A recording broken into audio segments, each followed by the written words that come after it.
Hello students, आज हम start कर रहे हैं class 9 subject math chapter 7 triangles. Chapter 7 जो हमारा ट्राइंगल्स है, तो पहले हमें ट्राइंगल्स की जानकारी होती है। ट्राइंगल्स होता क्या है और ट्राइंगल्स के टाइप्स कितने होते हैं, क्या क्या प्रॉपर्टी हम उसमें यूज करने वाले हैं। जब तक हमें ये सब डेफिनेशन तैयार नहीं होगी तब तक हम चैप्टर ट्राइंगल को नहीं समझ पाएंगे अच्छी तरीके से। ठीक है, तो फर्स्ट डेफिनेशन से हमारी ट्राइंगल। ट्राइंगल क्या है? In a plane figure, a plane figure bounded by 3 lines. एक प्लेन फिगर जो बाउंडेड है 3 लाइंस से इन ए प्लेन, एक प्लेन में, इज कॉल्ड ए ट्राइंगल। उसे आप ट्राइंगल बोलेंगे। अगर कोई प्लेन फिगर मींस कोई भी तल है आपका, जैसे व्हाइट बोर्ड है, ये भी एक प्लेन है। अब इस प्लेन पे कोई भी प्लेन फिगर बना दे जो 3 लाइन से बाउंड हो जाए, it means that it is a triangle. Triangle को जो रिप्रेजेंट करते हैं उसका एक नेम डालते हैं। मान लो हमने इसके जो वर्टेक्स है, vertex A, vertex B, vertex C, इनकी हमने नेमिंग कर दी ए बी सी, तो this is called the triangle ABC. Representing of symbol triangle, small symbol बनाएंगे और स्टार में प्रिंट करेंगे। This is the symbol of triangle ABC. ये ट्राइंगल एबीसी का सिंबल हो गया। अब एक ट्राइंगल है, एक ट्राइंगल क्या क्या रखता है, what is the head of triangle? तो एक ट्राइंगल है 3 वर्टेक्स, 3 वर्टेक्स होते हैं, angle vertex A, vertex B, vertex C. This is point are called the vertex of triangles. And a triangle have 3 angles, angle भी रखता है 3, तो angle A, angle B and angle C, 3 angles of a triangle. ठीक है, a angle have 3 angles. A triangles have 3 angles. ऐसे ही a triangle have 3 sides, इसकी 3 sides भी हैं, A B B C C A. 3 side कौन सी? एक A B है, एक बी सी है और एक सी है। इस टाइप से इसकी ये 3 साइड्स भी हैं। तो ये ट्राइंगल है 3 साइड्स। तो क्या क्या रखता है triangle? What is the head of triangle? 3 vertex A B C. Vertex थे आपके A B C, 3 angles, 3 angles है, angle A, angle B, angle C, and 3 sides, और उसकी 3 साइड्स भी। ओके, तो इन फिगर में बात करें तो एक triangle, this figure is represented A triangle ABC. ये फिगर क्या रिप्रेजेंट करता है? ट्राइंगल एबीसी को रिप्रेजेंट करता है। ओके स्टूडेंट्स, आगे बढ़ते हैं। अब हम बात करते हैं टाइप्स ऑफ ट्राइंगल्स की। सेकंड पॉइंट हमने डाला है टाइप्स ऑफ ट्राइंगल्स। तो triangles are classified in various type.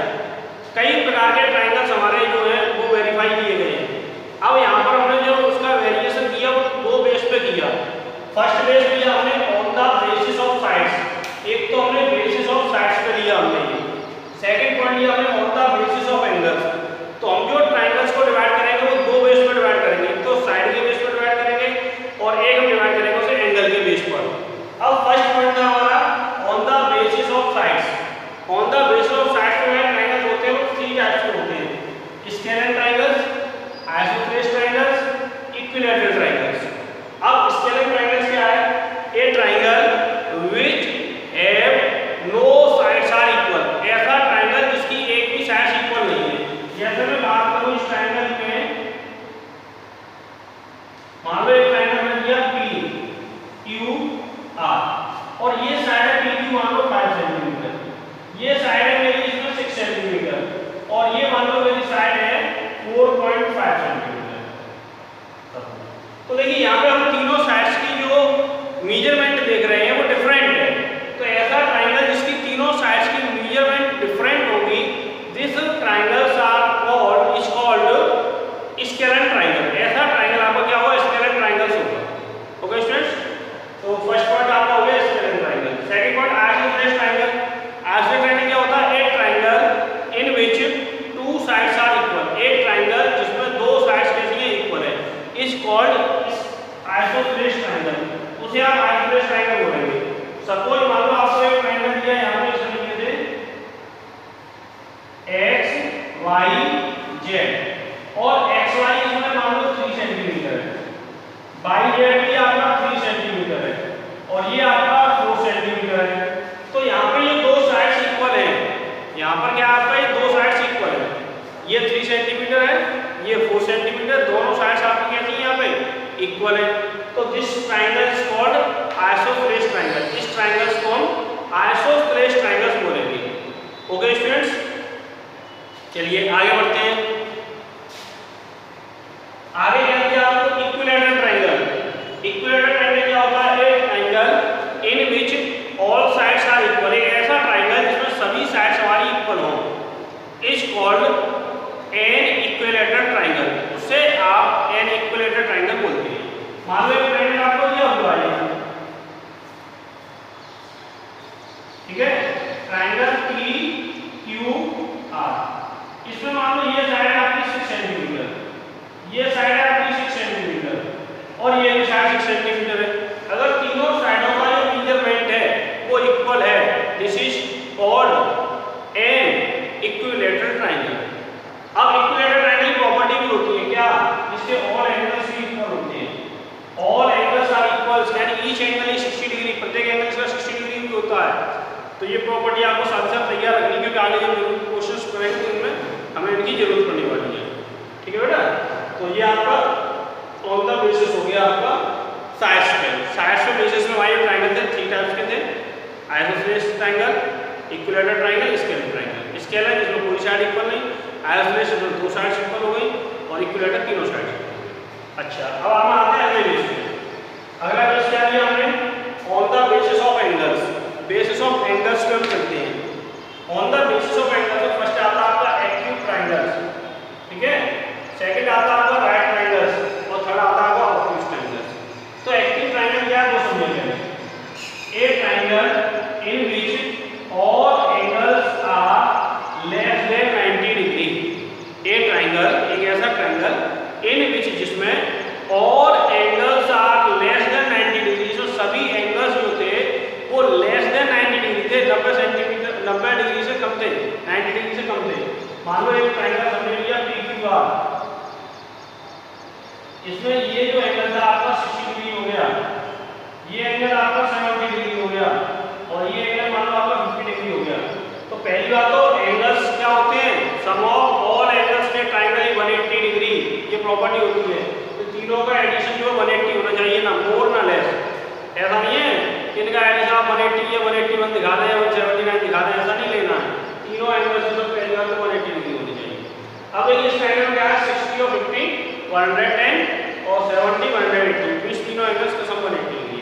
अब देखिए हम तीनों एंगल्स को मेजर करें तो तीनों एंगल का मेजरमेंट है वो लेस देन 90 डिग्री है हमारा, लेस देन 90 डिग्री है। It means that it is called an acute triangle. ऐसा ट्रायंगल जिसमें सभी एंगल्स लेस देन 90 डिग्री होंगे, it is called acute triangles, वो आपका एक्यूट ट्रायंगल होगा। सेकंड आपका आता है राइट ट्रायंगल। राइट ट्रायंगल क्या होता है वो समझिए आप। तो ए ट्रायंगल, मान लो एक ट्रायंगल आपको ये दिया ABC और इसमें एक एंगल आपका 90 डिग्री है। तो राइट ट्रायंगल क्या होगा? एक एंगल 90 डिग्री होना कंपलसरी है। A triangle in which one angle is 90 degree and other two angles are less than 90 degree, या एक्यूट एंगल्स बोल सकते हैं आप, ठीक है। A triangle in which an angle is 90 degree and other two angles are less than 90 degree is called right angle triangle. तो वो आपका ट्रायंगल क्या होगा? राइट एंगल ट्रायंगल होगा। इसमें एक एंगल आपका 90 डिग्री होता है। इस ट्रायंगल की बात करें एंगल ABC की, तो इसमें एंगल B आपका 90 डिग्री पर है और ये दो एंगल्स पर less than 90 degree. Suppose that मान लो ये 30 है तो ये 60 है आपका, ठीक है, हमने मान लिया। तो ये ट्रायंगल आपका क्या होगा? ऐसा ट्रायंगल जो होगा आपका वो राइट ट्रायंगल बोला जाएगा। Okay students? अच्छा, अगले पॉइंट पे आते हैं। अगला पॉइंट था ऑब्ट्यूज ट्रायंगल। हां, ऑब्ट्यूज ट्रायंगल पे चलते हैं। ऑब्ट्यूज ट्रायंगल क्या होता है? ऑब्ट्यूज ट्रायंगल का स्ट्रक्चर किस टाइप का होगा? मान लो ये ट्रायंगल लिया आपने ABC, तो इसमें जो वन एंगल होगा मोर देन 90 डिग्री होगा। In a triangle in which one angle more than 90 degree, एक एंगल क्या है? मोर देन 90 डिग्री है, then it is called an obtuse triangle। वो आपका obtuse triangle होगा। इसमें एक एंगल मोर देन 90 डिग्री हो and other two angles are less than 90 degree. ये लेस देन 90 डिग्री, मान लो ये एंगल आपका 105 डिग्री था, सपोज थोड़ी देर के लिए, ये आपका 45 डिग्री है, तो ये कितना होगा? 30 डिग्री होगा। तो देखिए ऐड कर दो, 5 और 5 10 कैरी आया 1, 1 और 4 5 5 5 और 3 8 कैरी आया 1, नहीं कैरी नहीं आएगा आपका, ट्राइंगल्स की बात करें तो दो एंगल क्या है, लेस देन 90 है और वन एंगल मोर देन 90 है। तो this angle is called N obtuse triangle. ये आपका ऑब्ट्यूज ट्राइंगल बोला जाएगा। ओके स्टूडेंट्स, अब बात करते हैं कॉन्ग्रुएंसी की। तो कॉन्ग्रुएंसी क्या होती है पहले वो समझिए, तो हम कॉन्ग्रुएंसी ऑफ ट्राइंगल्स के बारे में बात करेंगे। पहले में कॉन्ग्रुएंसी आनी चाहिए।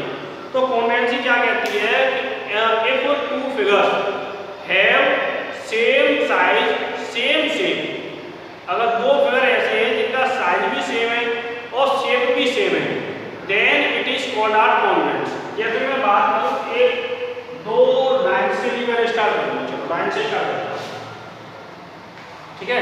मान लो एक लाइन सेगमेंट आपको दिया है ए और इसकी मेजरमेंट है 5 सेंटीमीटर।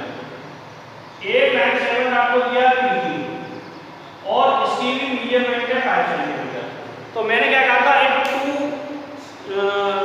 शेप या टू आकृति कोई भी दो भी कोई वस्तु ले, two objects which have same size and same shape. इसकी शेप क्या थी, लाइन, इसकी शेप क्या है, लाइन, तो शेप इक्वल हो गई।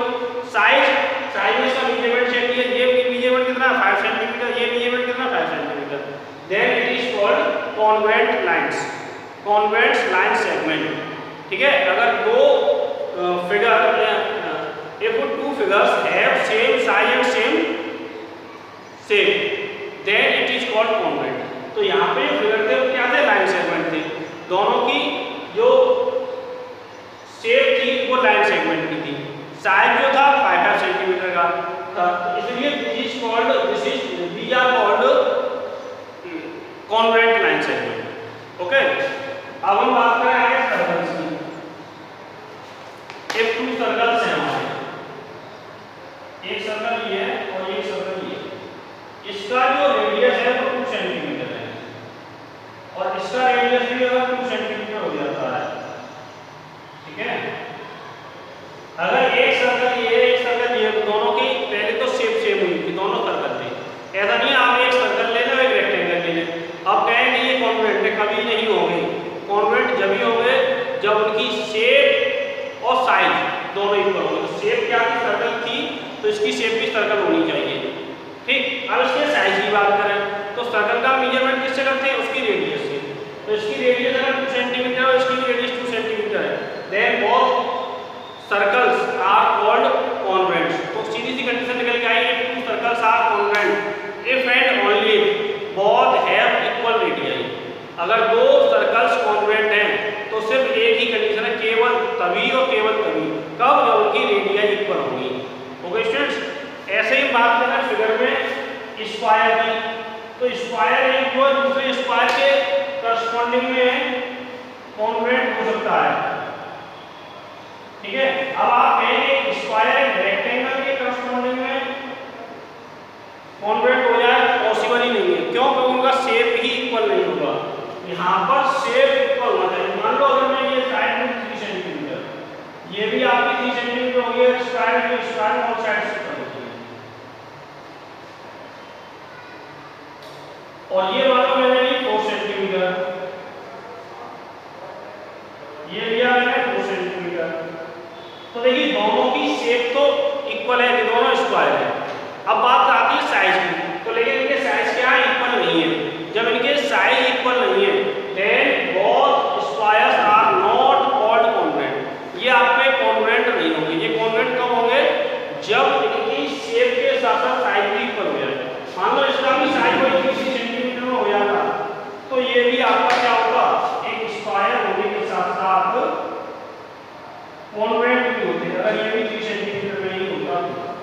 ओके स्टूडेंट्स, तो स्क्वायर। अब ऐसे ही ट्राइंगल्स की बात करते हैं, तो टू ट्राइंगल्स कॉन्ग्रुएंट कब होंगे, पहले तो उनकी शेप इक्वल होनी चाहिए। अगर पहला आपका राइट एंगल ट्राइंगल है तो दूसरा भी राइट एंगल होना चाहिए, और उसके बाद उनकी जो मेजरमेंट थी तीनों साइड्स आपस में करस्पॉन्डिंग इक्वल होनी चाहिए। अगर पहला आपका ऑब्ट्यूस है तो दूसरा भी ऑब्ट्यूस होना चाहिए। तो ट्राइंगल्स की जो कॉन्ग्रुएंसी है उसमें क्या समझ में आता है कि दोनों की शेप्स इक्वल होनी चाहिए, साइज इक्वल होने चाहिए, then both triangles are called congruent. तभी हम उन ट्राइंगल्स को कॉन्ग्रुएंट कह सकते हैं, अदरवाइज हम उनको कॉन्ग्रुएंट नहीं कह सकते। अब यहाँ पर हम कॉन्ग्रुएंसी ऑफ ट्राइंगल्स पढ़ेंगे। कॉन्ग्रुएंसी ऑफ ट्राइंगल्स हमारे पास 4 टाइप्स की होती है, जो ठीक है।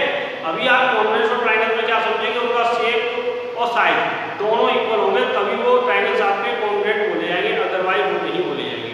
तो स्टूडेंट्स आज के लिए बस इतना ही।